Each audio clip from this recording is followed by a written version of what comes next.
Hello and welcome to Fanfiction Analysis with Emma Ivelli. I'm Emma Ivelli and this is my possessed computer V. V.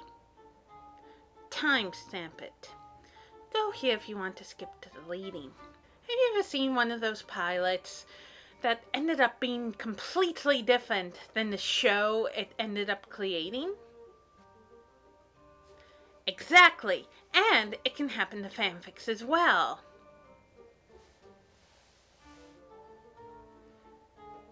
Okay, you kind of do have a point. My fanfic, Accidental Love, actually has a very different pilot in another of my fanfics called What If, but that's neither here nor there. But what we're talking about, though, is Cardcaptor Haley by Shadow Crystal Mage, which is an AU crossover, where instead of Sakura finding the Clow, it's Haley Potter. It has a couple completed fanfics, but when it got to season 2, it died. Something that people seem to forget, though, is that it has a pilot that's completely different than the end product. Which is what I plan to lead to you, which is Harry Potter and the magical book, Release. It's a one-shot pilot that sort of leads into Cardcaptor Haley. There's a lot of changes, and I will get to that after the leading. So let's get started. Haley locked down Diagon Alley, making sure to watch his back. With Voldemort now public, it was only a matter of time before his followers began to commit public acts of terrorism. A sudden prickling feeling between his shoulder blades made him glance over his shoulder. A figure standing in the doorway aroused his suspicion. Hoping to throw whoever it was off, Haley entered a used bookstore. Kingsley swore to himself as Haley entered the bookshop. He must have seen me, he thought, as he went to look for another hiding place with a view of the store. Resigned, he set himself to wait for the boy who lived. Haley glanced out the window. Whoever he had seen, he was now gone. Looking around the shop he had entered, he found it overflowing with tons of dusty, worn, and just plain ancient books. Hermione would have a field day here, Haley muttered as he glanced at the shopkeeper, a beautiful, red-haired woman. As Haley turned to leave, a book caught his eye. Strange and obscure books weren't usually his thing. That was Hermione territory. Still, curious, he picked it up. It was a thick lead book with a broken lock, looking a bit like a journal or diary. Haley shuddered at the memory of the last, and thankfully only, magic diary he had ever encountered. On the cover were the words, "The Clow." Below that was the image of a winged creature. In the back was the image of a winged man with long silver hair. Something inside Haley stirred as he stared at the book. Something in that unidentifiable place in his heart where his magic came from. Striding over to the shopkeeper, he placed the book on the counter. "Excuse me," Haley said. "How much for this book?" The woman looked at it. "About 2 connects," she said. "I'll take it," Haley said, although a bit unsure why he was buying it in the first place. As the last Potter left the store with his new purchase, the shopkeeper sighed. "I hope Aelidol knows what he's doing," she muttered. The next 2 years were weirder than usual at Hogwarts. Besides the war going on, Harry's new revelations and all that weird incidents started happening at Hogwarts. The water in the prefect's bath went nuts. Strange, spontaneous fires, snow and Easter, flower petals raining in the Great Hall, so deep that the first years were submerged. A spontaneous rainstorm in the potions class. People being instantly transported far away if they talk loudly close to the portrait of the Silent Lady. Unusual incidents plagued the theater club's production, ranging from an unusual magical blackout that some attributed to peas to mass attacks of sleep. The tables in the Great Hall turning into chocolate. Other weird incidents, weird even for that whacked out academy. The incidents always stopped, though, even if no one could determine their cause. No one ever noticed that Haley was always on hand when the incidents ended. Near the end of 7th year. Voldemort laughed as his trap spell imprisoned all of the Ministry Orlers, the whole Order of the Phoenix, all his Death Eaters, and the entire population of Hogwarts, Dumbledore included. Still laughing, he turned to his opponent. Now, Potter, it's just you and me, as it should be, as it was meant to be, the Dark Lord wannabe hissed. Haley nodded solemnly, looking at Voldemort with a grim determination. I wouldn't have it any other way. Come on, let's take this farther away. No point of having an audience if they don't live to tell about it. Voldemort raised an eyebrow but followed the boy a ways away from the trapped people. Ever since the boy had blocked them out of their link, his reports had said that the brat has been acting stranger and stranger. Coming to a stop a quarter of the way around the lake, still in sight of the prisoners, but far enough that they wouldn't be reached by stray spells, Haley turned and faced his arch enemy. I hope you don't mind if I take a moment to prepare myself. It's not every day you have a battle to the death. You won't do it alone, said a voice. Wait here too, said another. Behind Haley, a figure stepped out of the Forbidden Forest. It was the silver-haired Defense Against the Dark Arts teacher. On his shoulder rode a yellow-orange creature that looked like a cross between a teddy bear and Mickey Mouse, with rings sprouting out of its back. Before Voldemort could react, Haley raised his hand and the two stopped. Stay out of this winter, Kirabellos. This is between him and me. But Haley, the little creature said, enough, Kirabellos. As your master, I'm ordering the two of you stay out of this, Haley said. The two exchanged glances. We'll sit this one out, said the silver-haired man, but no promises if it looks like he's about to kill you. Haley acknowledged with a nod, never taking his eyes off of Voldemort, who was looking bemused at this exchange. You're not the only one with followers, Harry told him, a rare note of pride in his voice as he removed something from around his neck. They will not be able to save you, Potter, the Dark Lord said, amused. Don't want them to, said Haley, holding the object in his hand and letting it fall, hanging from his hand by its cord. As I said, this is between you and me, always has. I admire your courage, boy, Voldemort said, sneering. Done preparing? Not quite yet, Haley said offhandedly. Secret weapons take a while. Key of lightning, he began to intone. Voldemort stood mesmerized as a symbol burst into being beneath Haley. At one end was a stylized sun, at the other a crescent moon. Between the two was a far larger symbol, directly under Haley's feet. A symbol lightning bolt, the whole thing turning slowly beneath him. Release, Haley finished. The object which started floating during the invitation transformed into a blue wand, roughly a meter long. At its tip was a yellow lightning bolt, inside a blue circle with two little wings at the 3 and 9 o'clock positions. Catching the blue wand, Haley twirled it around a few times. Voldemort burst out laughing. That is your secret weapon? No, Haley said, pulling out a thick deck of tarot-like cards from his robes. These are. One of us has to live and one of us has to die. Now it's my turn to try and kill you. The Dark Lord wannabe hissed in anger, raising his own wand. Prepare to die, boy. Avada Kedavra. Harry pulled a card out of the deck. Shield card. Hermione, Ginny, and Luna watched as the love of their life fought against his worst enemy.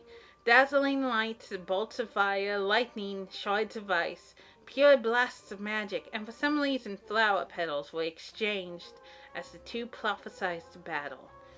Potter is finished, mudblood, Malfoy Jr. crowed from his father's side. The Junior Death Eater and the rest of the ex-Slytherin gang of Junior Death Eaters all laughed, certain of the Dark Lord's victory. Hermione, Ginny, and Luna proceeded to graphically tell them what they could do with themselves. Suddenly, a huge stand of trees appeared around the combatants, hiding them from view. The trees immediately caught fire.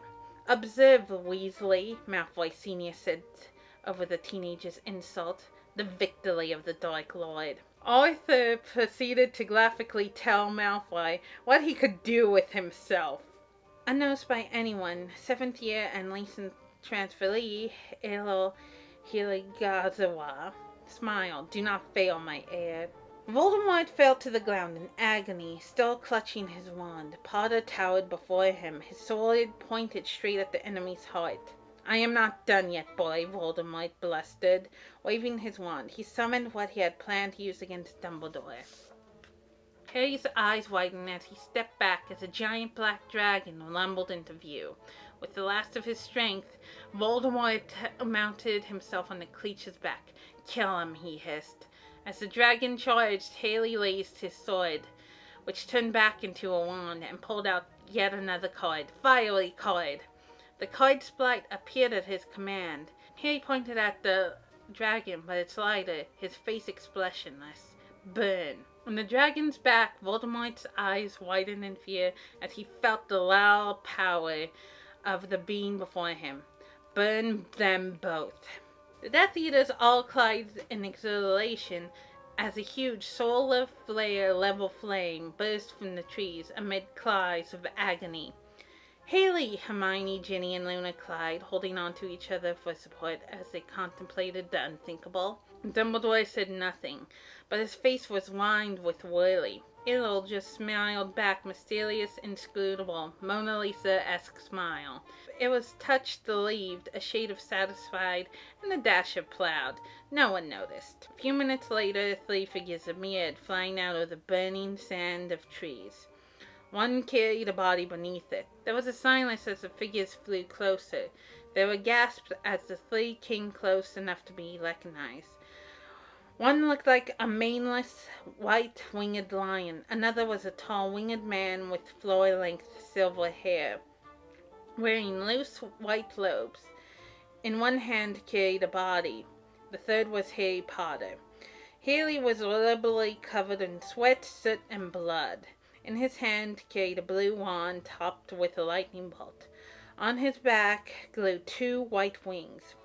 As a gesture from Harry, the silver man threw the body down at the Death Eater's feet as they recoiled, the body nearly unrecognizable. Burned nearly to a crisp, an expression of surprise and pure fear had been preserved on its face. "Voldemort is dead," Harry announced in silence that followed.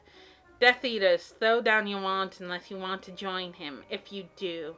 And Harry paused, taking the sword card from his deck and changing his summoning wand into a sword. The winged lion took a deep breath and exhaled a little fire. The man formed a bow and arrow out of silver light and aimed at the Death Eaters. "Then Kilo Bellows, Yui, and I will oblige you." The Death Eaters looked at each other and as one threw their wands at their feet. The rest of the prisoners cheered as Harry used his sword to destroy the trap spell.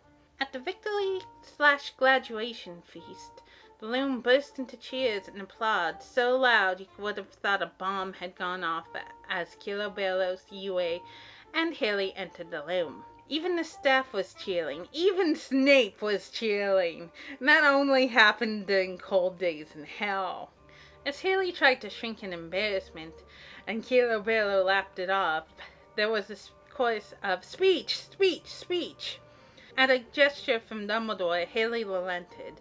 Striding to the podium at the head of the hall, he waited for the bomb, then to die down. "How did you do it?" one of the few remaining Slytherins asked, those who had stayed loyal to Dumbledore and the Ministry. "I can't take all the credit," Harry said, trying not to blush and failing. "If it weren't for my familiars Kilo Bellows," at this the Sun Guardian plain, and Yue, who most of you know as... At his cue, Yue powered down, changing into his false human form. "Professor Wintermoon, our defense against the dark arts." Everyone stared at the silver-haired man who had more fans than Gilderoy Lockhart as he went to sit in his place at the staff table. "If it weren't for them," Harry continued, "I would never have grown strong enough to live till today. I owe them and the cards my life." "Cards?" Ron asked. No one noticed Harry made contact with Errol or Errol's answering nod. "Meet the cards," Harry said. With a flourish, he pulled out all of his cards and threw them into the air. In the same motion, he raised his wand. Mass release! The great hall was filled with card sprites. The end. Well, that was it. Time for thoughts, which will be pretty short. It's a nice little AU crossover. It's nice and enjoyable. That's all I can really say thoughts-wise. It's just, yeah, nice and enjoyable. It's time to talk about the differences between this one-shot and the latest story. Okay, the first difference is, in the one-shot, Haley gets the Clow before his 6th year. In Cardcaptor Haley, it begins right before his 3rd year. Another change is surprisingly the bookshop keeper. In the one-shot, you can clearly tell it's Lily Moon, but in Cardcaptor Haley, it's just some random OC. The biggest difference between the two, though, has to be Winter. In the one-shot, he is the Defense Against the Dark Arts teacher. In Cardcaptor Haley, she is a girl Haley has a crush on, and also has some similarities to Tomoyo. I would talk about Fae and the references to anime and fanfiction, but there's no equivalent to that in a one-shot. Yeah, the most interesting thing about this fanfic is that's actually a pilot for a very different fanfic, though I do recommend reading it for yourself if you want a nice quick little read.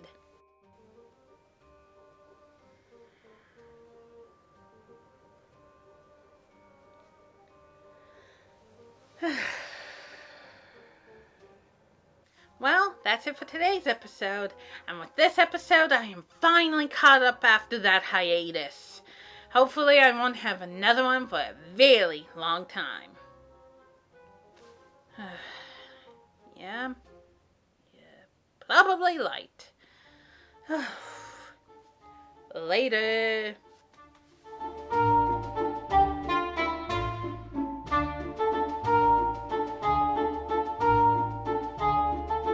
Remember to leave a like, share, subscribe, and hit the bell icon. Also, support me on Patreon. The link is in the description.